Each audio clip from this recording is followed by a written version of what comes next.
नामैव केवलम् कलौ नास्तैव नास्तैव नास्तैव गतिरन्यथा। हरे कृष्ण कृष्ण कृष्ण हरे हरे, हरे राम राम राम हरे हरे। सभी भक्तजनों के चरणों में सादर दंडवत प्रणाम। हरे कृष्णा। आज हम श्रीमद् भगवद गीता के अध्याय 3 श्लोक संख्या 10 को पढ़ेंगे और उसका तात्पर्य समझने का प्रयास करेंगे। अध्याय 3 श्लोक संख्या 10 है। सहयज्ञ प्रजा सृष्ट्वा पुरोवाच प्रजापतिः अनेन प्रस्विष्यध्वमेष वो स्थित्वष्टक कामधुक्। पढ़िए प्रभु जी।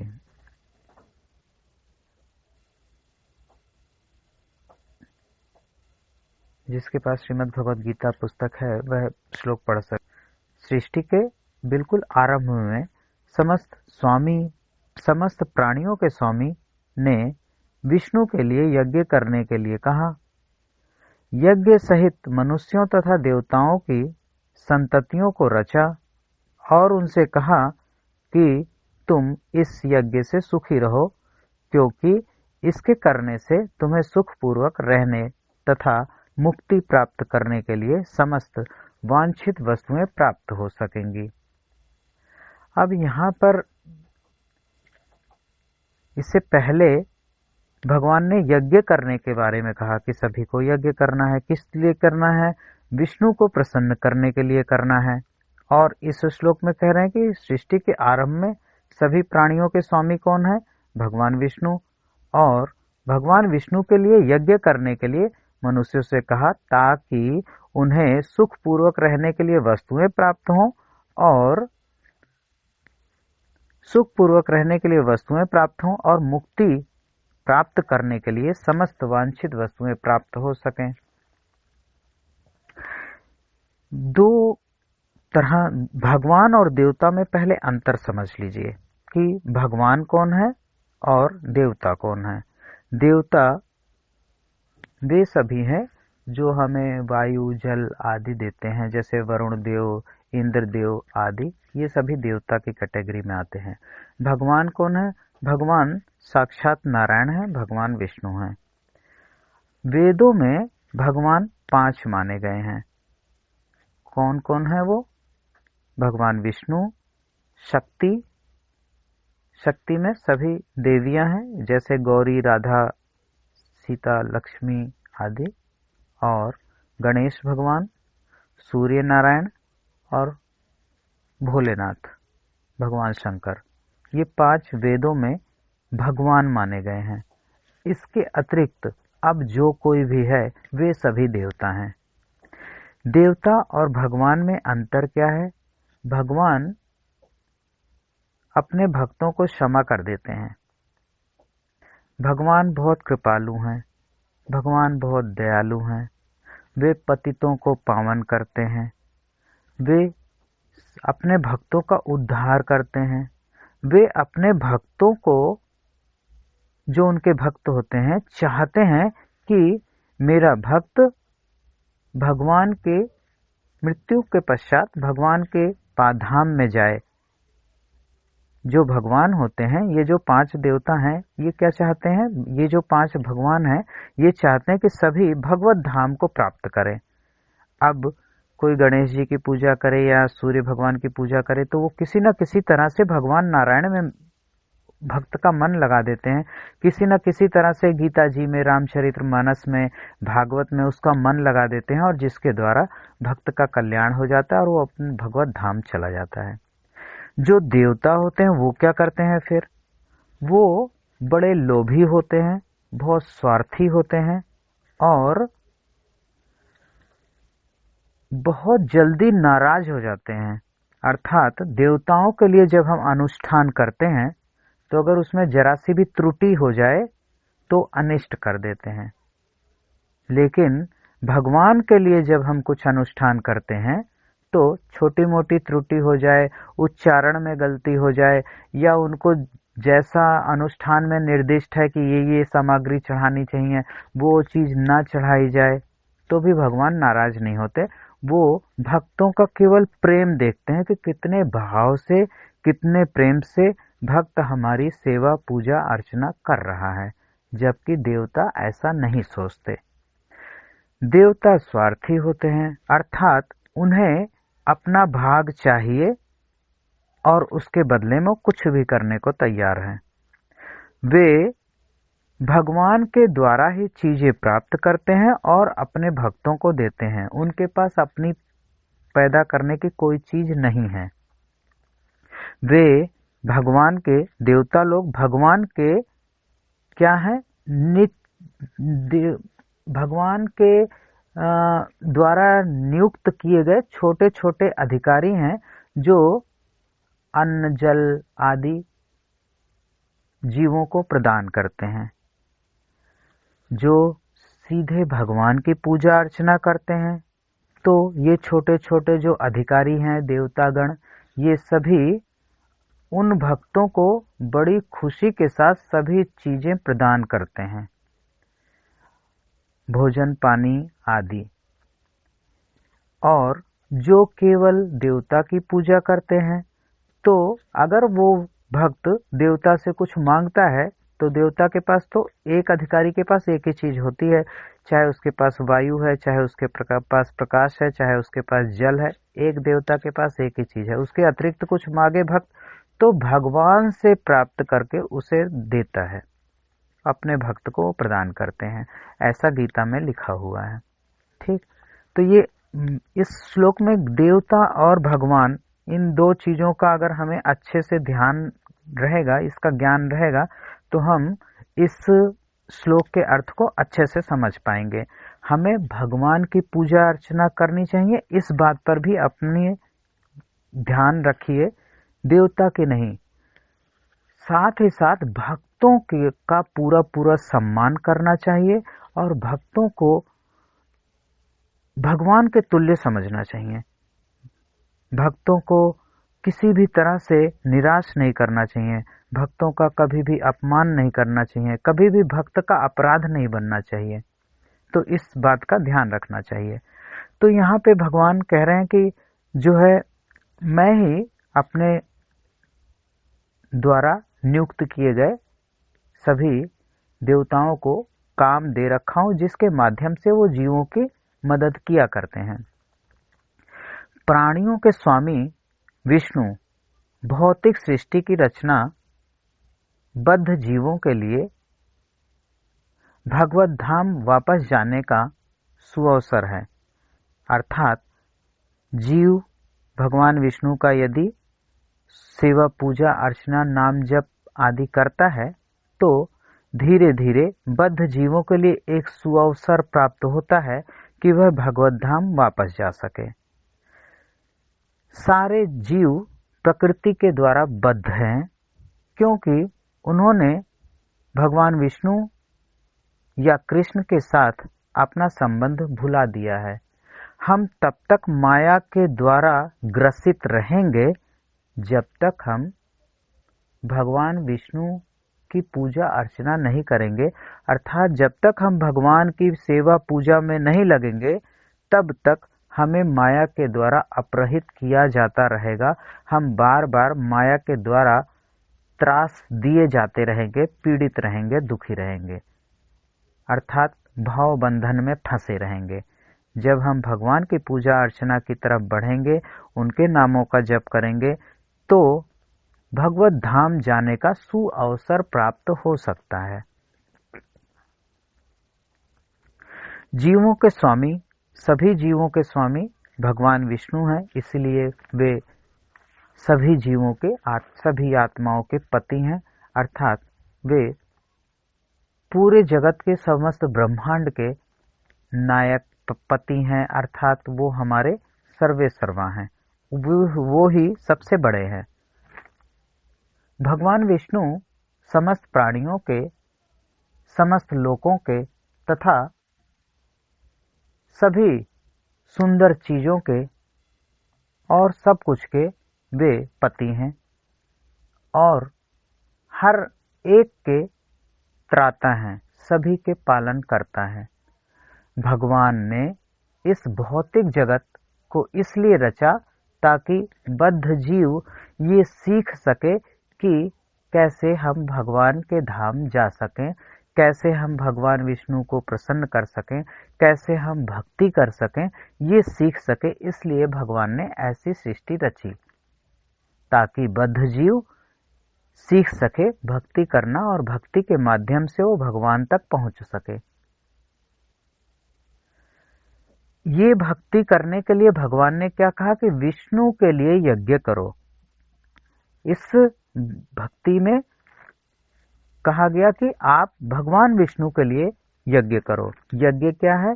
यज्ञ अर्थात संकीर्तन यज्ञ है, जप यज्ञ है, ये सभी यज्ञ है। भगवान की सेवा पूजा कर रहे हैं, ये भी यज्ञ है। भगवान का श्रृंगार कर रहे हैं, यज्ञ है। भगवान के मंदिर का मार्जन कर रहे हैं, साफ सफाई कर रहे हैं, यज्ञ है। और सभी भक्ति के मार्ग पे आगे ले जाने के कार्य हैं। तो भगवान कह रहे हैं यज्ञ के द्वारा हमें प्रसन्न करो, अर्थात सभी कर्म भगवान की प्रसन्नता के लिए करो और उनको निमित्त बनाओ। किसी न किसी तरह से हर काम को भगवान के निमित्त बना करके उनकी प्रसन्नता के लिए करो, तो वो यज्ञ हो जाएगा। तो भगवान कह रहे हैं कि भगवान विष्णु की प्रसन्नता के लिए यज्ञ करो, इससे भगवत धाम जाने का मार्ग सुलभ हो जाएगा। यज्ञ करने से बद्ध जीव धीरे धीरे भक्ति को प्राप्त करता है और सभी प्रकार से देव तुल्य बन जाता है। कलयुग में वैदिक शास्त्रों में यज्ञ को संकीर्तन यज्ञ के नाम से जाना जाता है। चैतन्य महाप्रभु संकीर्तन यज्ञ के द्वारा समस्त विश्व में हरे कृष्ण कृष्ण कृष्ण हरे हरे, हरे राम राम राम हरे हरे, इस महामंत्र से परिचय करवाया। इस दिव्य विधि का प्रवर्तन शुरुआत चैतन्य महाप्रभु के द्वारा इस युग के समस्त जीवों के उद्धार के लिए किया गया। इस कलयुग में जो लोग पर्याप्त बुद्धिमान हैं वे भगवान की संकीर्तन यज्ञ द्वारा पूजा करते हैं। संकीर्तन हमने कल बताया था, भगवान के नामों को उच्चारण करके उच्च स्वर में लयबद्ध तरीके से वाद्य यंत्रों के साथ नृत्य करते हुए जो कीर्तन किया जाता है वह नाम संकीर्तन कहलाता है। अर्थात भगवान के नामों का कीर्तन करना है उच्च स्वर में, हरि बोल हरि बोल हरि बोल। कोई भी भगवान के नाम आना चाहिए, उसमें केवल भगवान की लीला और गुण का वर्णन उसमें नहीं होना चाहिए। जिसमें लीला और गुण का वर्णन होता है वो लीला संकीर्तन कहलाता है। तो ये संकीर्तन कलयुग में बहुत ही सुगम है और सभी के लिए आसान है करना। इसके लिए कहीं आने जाने की आवश्यकता नहीं है, कोई भी अपने घर में बैठ करके नाम संकीर्तन कर सकता है। और याद करने की भी आवश्यकता नहीं है कि भाई हमें तो भजन याद ही नहीं है, तो नाम संकीर्तन में तो याद करने की जरूरत नहीं है।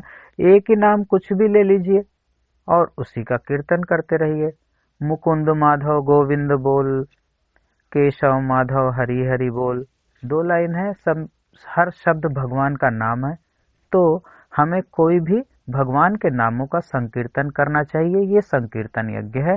भगवान कह रहे हैं इस तरह हम भगवत धाम वापस जाने के मार्ग को बहुत ही सुलभ बना पाएंगे। अध्याय इस श्लोक के व्याख्या में यदि किसी को कोई शंका या कोई जिज्ञासा हो तो वो रख सकता है। अध्याय 3 श्लोक संख्या 11। देवान् भावयतानेन ते देवा भावयन्तु वः परस्परं भावयन्तः श्रेयः परं वाप्स्यथ। देवान् भावयतानेन ते देवा भावयन्तु वः परस्परं भावयन्तः श्रेयः परं वाप्स्यथ। पढ़िए प्रभु जी। है यज्ञों के द्वारा प्रसन्न होकर देवता तुम्हें भी प्रसन्न करेंगे और इस तरह मनुष्यों तथा देवताओं के मध्य सहयोग से सबको संपन्नता प्राप्त होगी। अब क्या है कि हमें अन्न जल देने के लिए भगवान ने छोटे छोटे अधिकारी नियुक्त कर रखे हैं। वे क्या कहलाते हैं? वे देवता कहलाते हैं। और वो हमें अन्न जल दें, इसके लिए क्या करना है? हमें यज्ञ करना है। क्या यज्ञ करना है? संकीर्तन यज्ञ करना है। कौन सा संकीर्तन यज्ञ? नाम संकीर्तन यज्ञ। और इससे क्या होगा? इससे हमें देवताओं के लिए अलग से पूजा प्रार्थना अनुष्ठान नहीं करनी पड़ेगी। भगवान क्या करें? यज्ञों के द्वारा अर्थात नाम संकीर्तन यज्ञ के द्वारा, जप यज्ञ के द्वारा आप जप करेंगे तो उससे प्रसन्न होकर देवता आपको भी प्रसन्न करेंगे। और देवता हमें कैसे प्रसन्न करेंगे? उनके पास जो चीजें हैं वो हमें देंगे तो हम प्रसन्न होंगे। कह रहे हैं यज्ञों के द्वारा प्रसन्न होकर देवता तुम्हें भी प्रसन्न करेंगे और इस तरह मनुष्यों तथा देवताओं के बीच सहयोग से सभी में संपन्नता होगी। संपन्नता अर्थात जो आवश्यक वस्तुएं जीवन निर्वाह के लिए चाहिए वो प्राप्त होना, और वो चीज प्रचुर मात्रा में किसी के पास है तो बस संपन्न है। बाकी इच्छाएं कभी खत्म नहीं होंगी, वो बनी की बनी रहेंगी। आवश्यकता पूरी की जा सकती है लेकिन इच्छाओं को पूरा करना संभव नहीं है। आवश्यकता अर्थात हमें जितने चीजों की जरूरत है जीवन निर्वाह के लिए वो प्राप्त हो सकता है, लेकिन इच्छा कभी खत्म नहीं हो सकती, वो बढ़ती ही रहती है। तो इसलिए केवल आवश्यकताओं पर ही रहें तो हम भक्त बनने के मार्ग में आगे बढ़ सकेंगे, और अगर इच्छाओं पे रहेंगे तो शायद भक्त बनने में बहुत कठिनता आएगी। अब यहाँ पर भगवान ने कहा कि हमें यज्ञ करना चाहिए, इससे देवता प्रसन्न होंगे और वो हमें भी प्रसन्न करेंगे। तो इसलिए हमें अलग अलग देवताओं की पूजा करने की आवश्यकता नहीं है, केवल भगवान विष्णु की पूजा करें और नाम संकीर्तन करें, नाम जप करें। इससे क्या होगा? ऑटोमेटिक छोटे छोटे जो देवता गण हैं वे सभी प्रसन्न रहेंगे। प्रत्येक जीव द्वारा शरीर धारण करने के लिए, शरीर का जीवन निर्वाह करने के लिए वायु, प्रकाश, जल और बहुत कुछ चाहिए होता है, और ये सब कुछ देवताओं के अधिकार में होता है। और ये देवता भगवान के शरीर के विभिन्न भागों से असंख्य सहायकों के रूप में स्थित हैं, अर्थात ये सभी भगवान के नियंत्रण में काम करते हैं। देवताओं को प्रसन्न करने के लिए हमें क्या करना है? कुछ यज्ञ करना है। वो क्या यज्ञ है? संकीर्तन यज्ञ। स्वाहा स्वाहा वाला यज्ञ की आवश्यकता नहीं है, नाम जप भी यज्ञ है। भगवान ने 11वें अध्याय में जप को सबसे प्रिय यज्ञ माना है। भगवान ने क्या क्या चीज उन्हें सबसे ज्यादा प्रिय है उसका वर्णन उन्होंने विभूति योग में कर रखा है, और उसमें जप को सबसे अधिक प्रिय यज्ञ माना है। तो भगवान नाम जप अगर करेंगे तो इससे हमें संपूर्ण संपन्नता आने लगेगी, यानी हमारी जो भी आवश्यकताएं हैं जीवन निर्वाह के लिए वो प्राप्त होने लगेंगी। देवताओं को कुछ यज्ञ देवताओं को प्रसन्न करने के लिए होते हैं जो वेदों में वर्णन है, लेकिन उन यज्ञों को कोई नहीं करना चाहता तो केवल और केवल भगवान विष्णु की पूजा अर्चना करे, उनके नामों का जप करे, क्योंकि समस्त वस्तुओं के भोक्ता, समस्त यज्ञों के भोक्ता कौन है? भगवान विष्णु है। इसलिए हमें उन्हें प्रसन्न करने के लिए यज्ञ करना चाहिए, नाम संकीर्तन यज्ञ, अर्थात हरे कृष्ण कृष्ण कृष्ण हरे हरे, हरे राम राम राम हरे हरे। भगवत गीता में कहा गया है कि भगवान कृष्ण स्वयं सभी प्रकार के यज्ञों के भोक्ता हैं, अर्थात जो वेदों में भी अनुष्ठान बताए गए हैं उसमें भी प्रमुख भोक्ता भगवान नारायण हैं। इसलिए हम केवल भगवान नारायण की पूजा करेंगे, उनकी अर्चना करेंगे, उनके नामों का जप करेंगे, तो उनके अधीन जितने भी देवी देवता आदि हैं वे सभी प्रसन्न हो जाएंगे।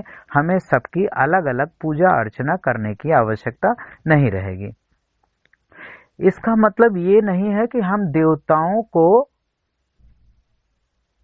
कुछ नीची दृष्टि से देखें। इसका मतलब ये नहीं है उन्हें हम बहुत निम्न समझें। वो भगवान के सेवक हैं तो वे हमारे लिए भी सम्माननीय हैं। जब उनकी प्रतिमा दिखाई दे तो ये नहीं कि उनकी तरफ देखे नहीं, नजर फेर लें क्योंकि हम भगवान विष्णु के भक्त हैं। नहीं, उन्हें भी प्रणाम करें। सम्मान सभी का करना है, किसी का क्या कहें अपमान नहीं करना है, सभी का सम्मान करना है। लेकिन हमारे इष्ट कृष्ण हैं, हमारे इष्ट नारायण हैं, हमारे इष्ट नरसिंह भगवान हैं, अथवा वेदों में वर्णित 5 देवता में से कोई भी आपके इष्ट हो सकते हैं। वो इष्ट जो है वो सर्वोपरि है। हमें उनसे प्रेम करना है, उनकी भक्ति करनी है, उनकी पूजा अर्चना करनी है, उनके लिए व्रत करना है, उनकी प्रसन्नता के लिए सभी कर्म करने हैं। लेकिन इसका मतलब ये नहीं कि उनके जो भक्त हैं उनका अपमान करें, उनके जो सेवक हैं उनका अपमान करें। ऐसा नहीं होना चाहिए। उन सभी का भी पूर्ण सम्मान करना चाहिए। जैसे कि जो है घर में माता पिता सर्वोपरि है, हमें उनका पूर्ण सम्मान करना चाहिए। लेकिन इसका मतलब ये थोड़ी कि माता से संबंधित कोई रिश्तेदार आ जाएं तो उनको नमस्ते भी ना करें, ऐसा नहीं है। पिता से संबंधित कोई रिश्तेदार आ जाए तो उन्हें ना तो नाश्ता पूछे, ना प्रणाम करें, ना घर में घुसने दें, ऐसा नहीं। सभी का सम्मान करना चाहिए। जब आवश्यकता हो, जितनी आवश्यकता हो उतनी पूर्ण सम्मान करें। और पर हमारे सर्वोपरि घर में माता पिता हैं तो सर्वोपरि माता पिता हैं। इसी प्रकार भगवान विष्णु सर्वोपरि हैं तो वो हमारे इष्ट हैं और उनसे प्रेम करना है, उनसे जो है लाड़ लगाना है, उनका श्रृंगार करना है, उनकी पूजा अर्चना करनी है, उनके नामों का जप करना है। लेकिन उनके जो सेवक हैं, उनके जो पार्षद हैं, उनके जो भक्तगण हैं, उनका भी पूरा पूरा सम्मान करना है। तो ऐसा करने से हम संपन्न होंगे।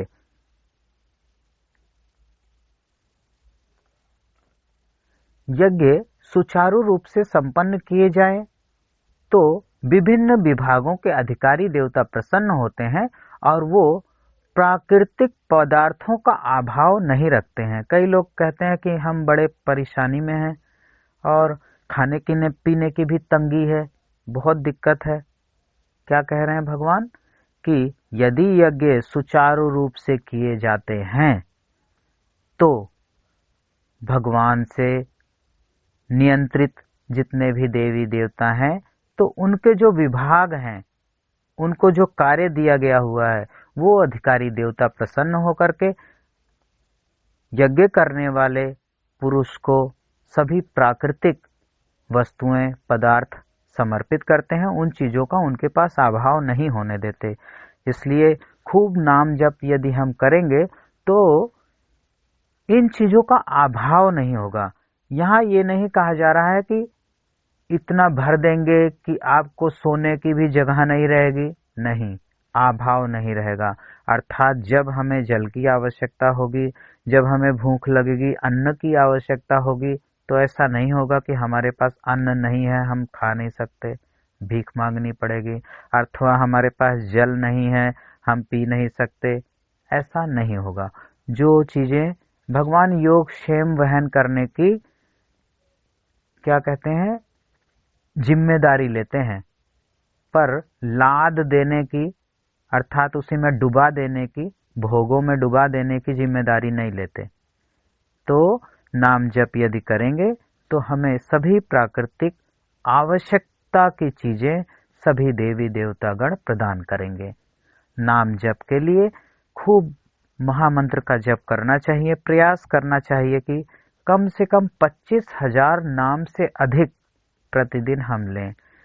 जो महामंत्र करते हैं उनके लिए तो बहुत अच्छी बात है, 16 माला प्रतिदिन करें। जो महामंत्र नहीं करते हैं उनके लिए तो यही कि 25,000 से अधिक नाम जप प्रतिदिन करें।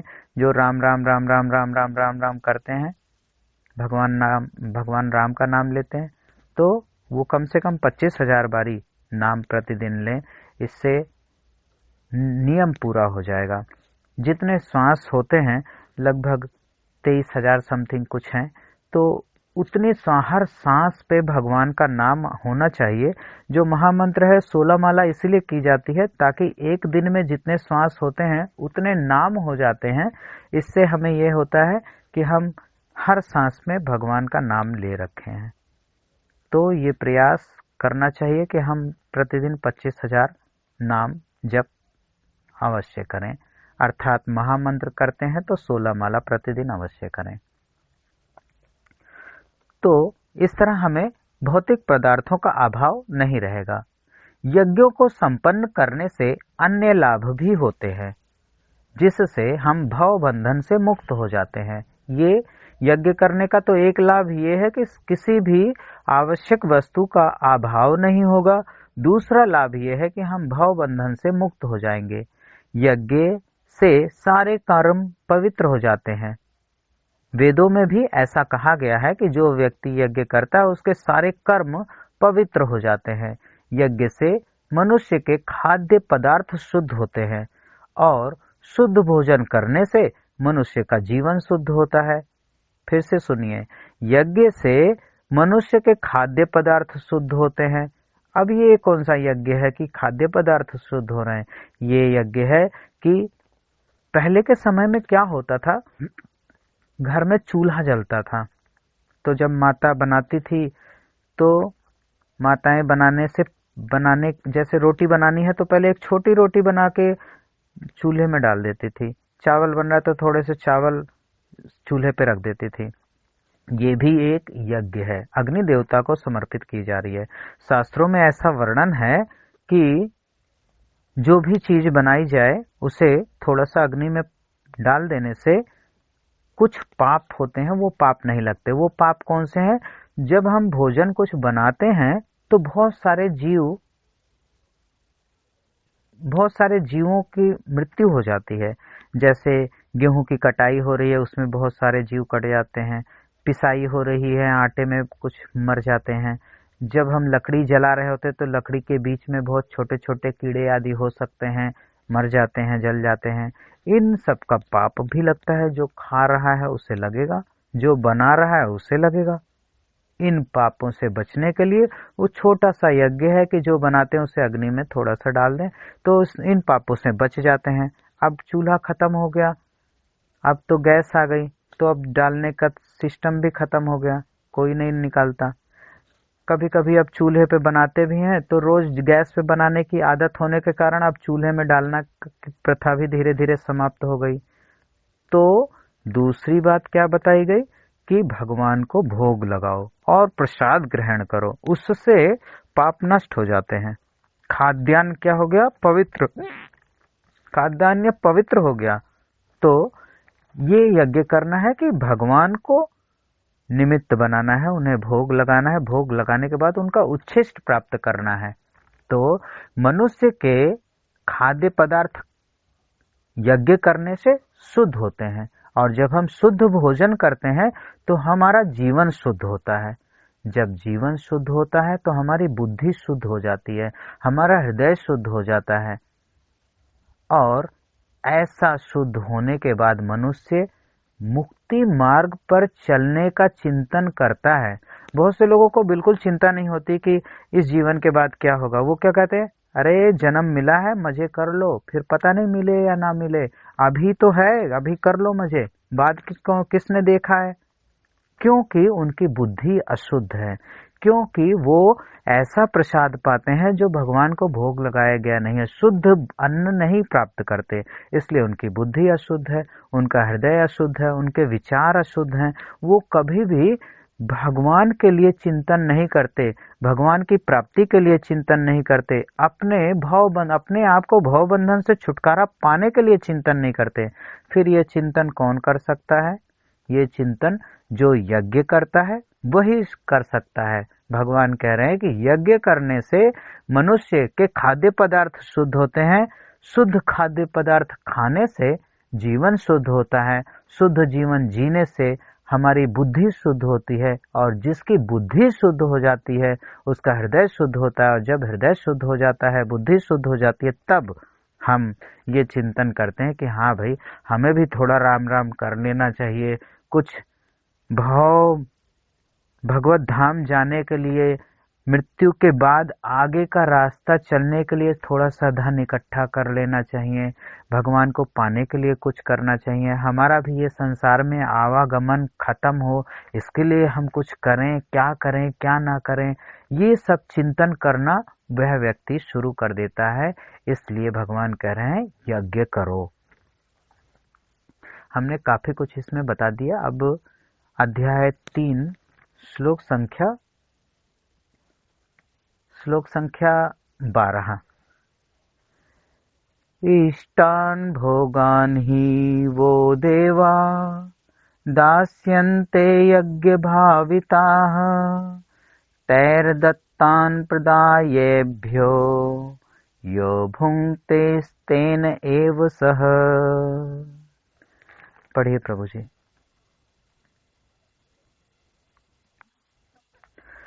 इस श्लोक का अर्थ है,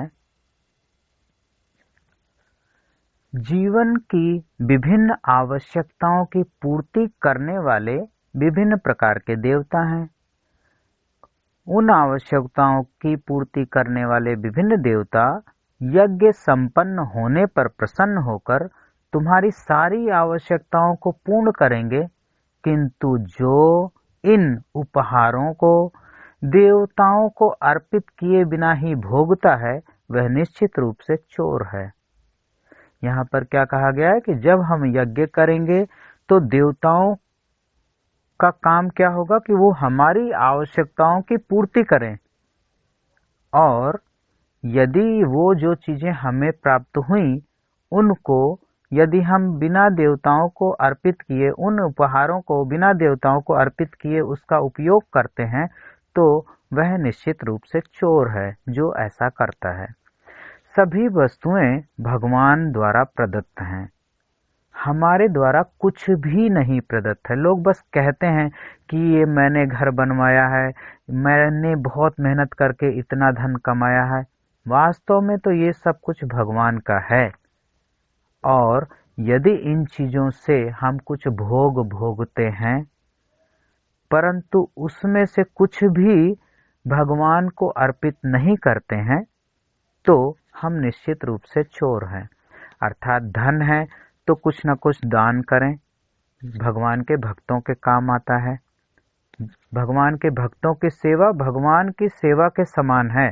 कहीं संकीर्तन हो रहा हो, कहीं भजन हो रहा हो, वहाँ भोजन करा देना, कुछ उनको जलपान करा देना, अथवा कुछ भी खाने पीने की चीजें उन्हें दे देना जिससे वो तृप्त हों, तो ये सीधी भगवान की सेवा कहलाती है। भगवान को अगर दान पात्र में 10 रुपए चढ़ाया जाए और 10 रुपए भक्तों को खिलाया जाए, तो भगवान कहते हैं वो दान पात्र वाला हमने एक्सेप्ट ही नहीं किया है, और वो भक्तों को जो खिलाया है वो हमने एक्सेप्ट कर लिया, वो स्वीकार कर लिया। 2 मित्र थे,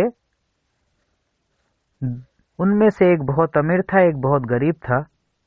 एक बार गरीब मित्र ने बहुत सालों से इच्छा थी कि वो जगन्नाथपुरी धाम दर्शन करने के लिए जाए, परंतु पैसों की कमी के कारण बहुत सालों के बाद थोड़े धन इकट्ठा कर पाया, तो वो निश्चय किया कि अब जगन्नाथपुरी जाएंगे। तो उसने अपने अमीर मित्र के पास जाकर के कहा कि भाई मैं जो है धाम जा रहा हूं, तो आप भी चलो हमारे साथ। उनने क्या कहा, अरे हमें तो खाने की फुर्सत नहीं है, हम कैसे जा सकते हैं, हम नहीं जा सकते। ऐसा करो, ये लो 100 रुपए और मेरे नाम से ठाकुर जी को चढ़ा देना। भाई ये अपने धाम चले गए, वहां दर्शन वर्शन करने के लिए जगन्नाथपुरी में दर्शन किया। वहां देखा कि भक्त लोग बहुत संकीर्तन कर रहे हैं। तो उस वो भक्त लोग काफी देर रात तक संकीर्तन करते रहे, बहुत देर तक करते रहे। उन सबको भूख लगी हुई थी। तो उस भक्त ने 98 रुपए का सामान आया और उस सब भक्तों को खिला दिया। फिर अब इस पे तो बहुत पैसे तो थे नहीं, बड़ी मुश्किल से तो कई सालों में थोड़े बहुत पैसे इकट्ठे करके गया था। और जब ठाकुर जी का दर्शन किया तो 2 रुपए बचे थे उस अमीर मित्र के पैसों में से।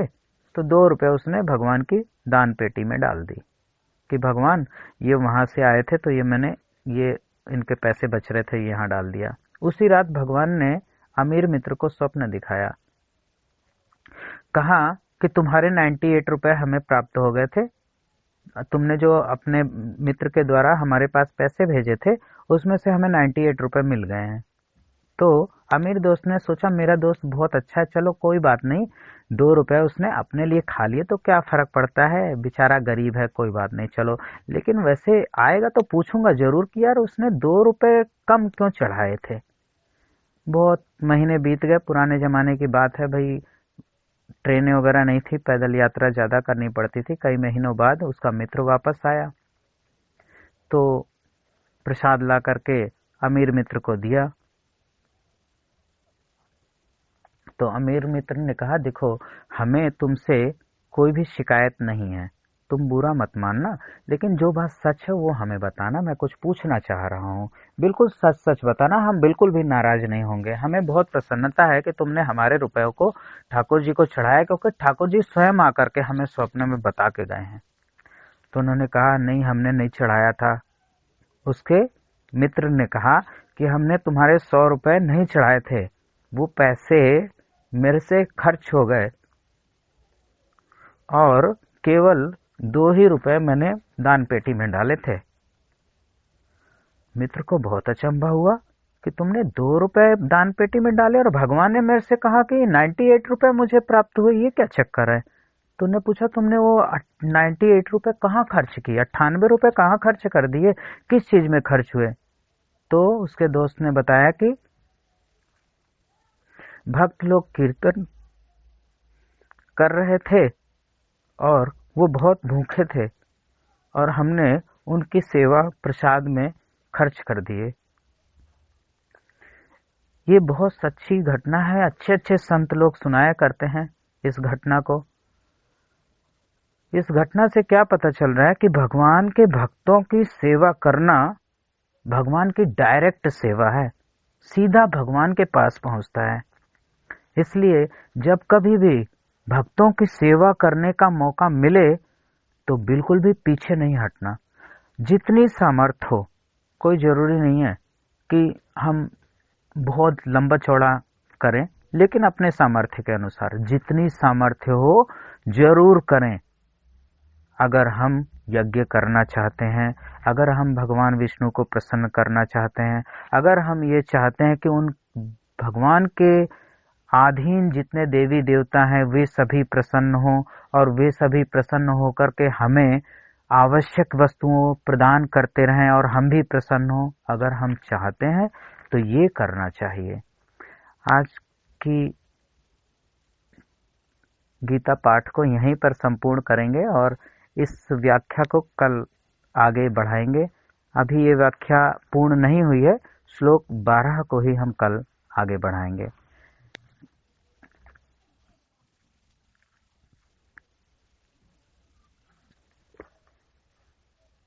सभी महामंत्र बोल करके यहाँ से प्रस्थान कर सकते हैं।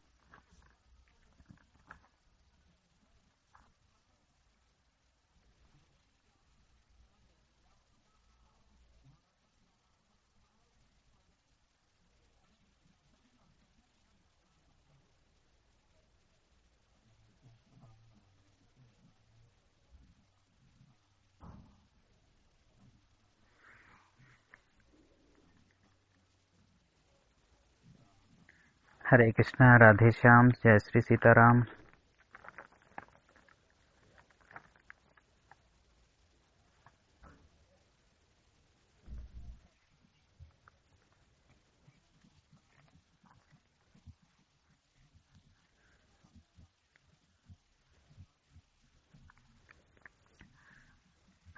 हरे कृष्णा।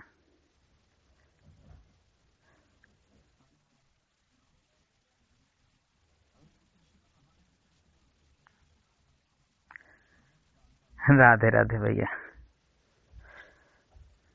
भावेश प्रभु जी।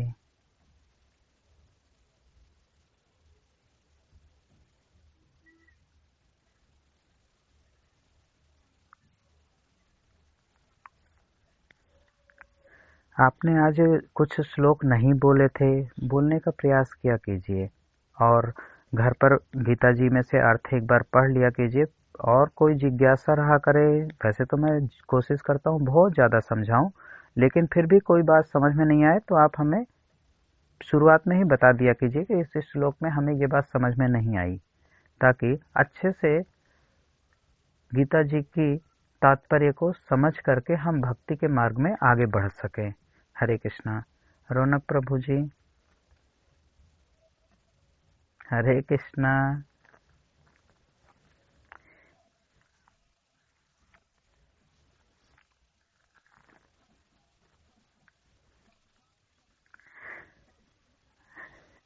राधे राधे। सभी को हरे कृष्णा। आज की श्रीमद् भागवत गीता कथा फल को श्री सीतारामचंद्र जी के चरणों में समर्पित करते हुए सभी भक्तजनों के चरणों में दंडवत प्रणाम। जय जय श्री सीताराम।